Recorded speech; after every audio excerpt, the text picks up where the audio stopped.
You do not emotionally pay attention with borrowed money like you do when it's your freaking money. Because that cash is like real money. And that debt is like, it's somebody else's money. It's like monopoly money. Car payment to car payment, credit card to credit card, student loan to student loan. I'm going to be in debt my whole life. I'm going to suck my thumb and hope the government, which is well known for its ability to handle money, will take care of me when I retire. I'm not going to be like that. I'm going to change my life. That's how you change your life. Tell your freaking money what to do. You're in control. We're going to lay this out. We're not going to go, oh, I don't know where that went. It's intentional. $3,200 in car payments? Oh, my gosh. What are you driving? It's a Rolls-Royce Ghost. I guess. Oh, my gosh. What is your income, dude? Around $320,000 a month. Phenomenal. A month? Yeah. A month? Yeah. Are you pulling my leg? No, I started a digital marketing company, and that's my pre-tax monthly income. So you're making $3 million a year, almost $4 million a year. Pre-tax, yeah. How old are you? 24. That's just insane. Congratulations. Listen, write a check and pay for the car and smile while you're driving it. The shortest distance between where you are and wealth is your greatest wealth building tool, which is your income. When you pledge your income to someone else in the form of debt, you slow down your ability to build wealth and you add risk and anxiety to your life. It's a very simple equation. Zero debt leads you faster into wealth than anything else you can do with money. How's it going to feel when you don't have any debt and have $10,000 in the bank? It's going to feel really good. We call that financial peace. But you're going to pay a price to get there. You're going to have to live like no one else. So later you can live and give like no one else. You know, of the number of people that start college, how many graduate? 52%.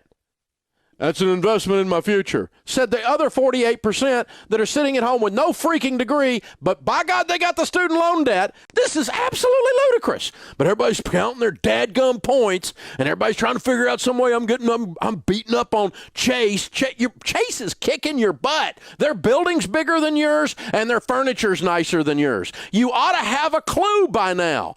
And the car payment, I got a car payment bigger than your house payment, some of you. Average car payment in America now is $499. That's suspiciously like $500. If you take $500 a month and invest it from age 30 to age 70, you'll have, would you believe it? You're going to have over $5 million. And you scratch your head and wonder why you're freaking broke.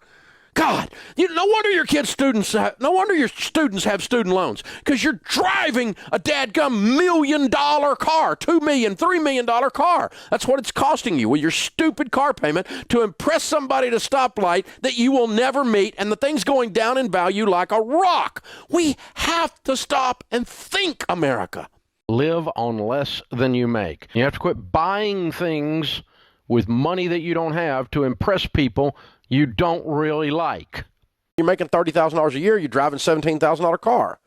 Well, that's just nuts. That's just nuts. If you are behind on your payments, how do you do a budget? You have to prioritize your dollars. The difference in necessities and luxuries. Food. There's one. No, eating out is not a necessity. Some of you people, all you know how to make is reservations, and you got to work on that, okay? So food at home, cheap, that you bought at the grocery store with a coupon. Food is a necessity. Utilities, lights and water, so you have heat. Once you've gotten food and utilities, we're bellies full and we're warm.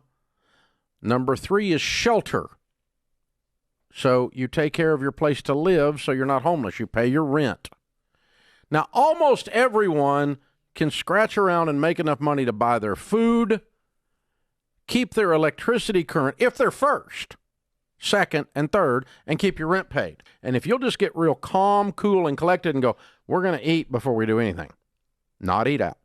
Mm-hmm. We're going to pay the utilities, not cable, before we do anything. We're going to pay rent. And until you clear food, utilities, housing, and transportation and get them all current, you don't spend anything else on anything. I have no trouble with your grown kid coming back home and living with you for a period of time. We all should be a safety net for each other. What we don't want to be is a hammock. There's a difference in a safety net and a hammock. A safety net is uncomfortable. A hammock is you live in your mother's basement till you're 38 and you don't have a life.